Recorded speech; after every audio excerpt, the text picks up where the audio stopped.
Maranchery village ഓഫീസുമായി ബന്ധപ്പെട്ട പ്രശ്നങ്ങൾ വില്ലേജ് ഓഫീസറുമായും ജീവനക്കാരുമായും മാറഞ്ചേരി പൗരാവകാശ സംരക്ഷണ സമിതി പ്രവർത്തകർ ചർച്ച നടത്തി. മാറഞ്ചേരി വില്ലേജ് ഓഫീസുമായി ബന്ധപ്പെട്ട പ്രശ്നങ്ങൾ വില്ലേജ് ഓഫീസറുമായും ജീവനക്കാരുമായി മാറഞ്ചേരി പൗരാവകാശ സംരക്ഷണ സമിതി പ്രവർത്തകർ ചർച്ച നടത്തി. മാറഞ്ചേരി വില്ലേജ് ഓഫീസുമായി ബന്ധപ്പെട്ട് പൗരാവകാശ സംരക്ഷണ സമിതിക്ക് ലഭിച്ച പരാതികളുടെ വെളിച്ചത്തിലാണ് ചർച്ച നടത്തിയത്.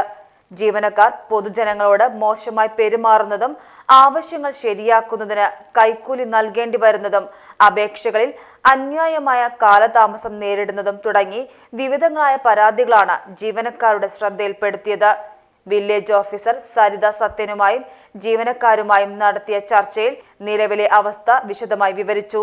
വില്ലേജ് ഓഫീസിൽ ലഭിക്കുന്ന വിവിധ ആവശ്യങ്ങൾക്കുള്ള സർട്ടിഫിക്കറ്റുകൾ 7 ദിവസത്തിനുള്ളിൽ നൽകുന്നുണ്ടെന്നും ഫീൽഡിൽ പോകുന്നതിനും സർട്ടിഫിക്കറ്റുകൾ നൽകുന്നതിനും പൊതുജനങ്ങളിൽ നിന്ന് യാതൊരുവിധ പാരിതോഷികങ്ങളും വാങ്ങാറില്ലെന്നും ജീവനക്കാർ പൗരാവകാശ സംരക്ഷണ സമിതി പ്രവർത്തകരെ അറിയിച്ചു.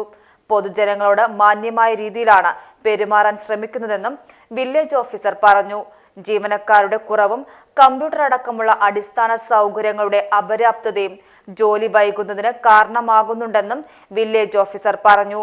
പൗരാവകാശ സംരക്ഷണ സമിതി general secretary A Abdul Latheef, treasurer MT Najeeb, executive അംഗങ്ങളായ NK റഹീം, അഷ്റഫ് പാർസി, ആരിഫ് എന്നിവർ ചർച്ചയ്ക്ക് നേതൃത്വം നൽകി. സ്നേഹത്തിന്റെ ഭാഷ ഒന്നാണ്. മംഗല്യപ്പട്ടിനെന്നും Seenath silks and sarees, metro plaza, Tirur road, Kottakkal.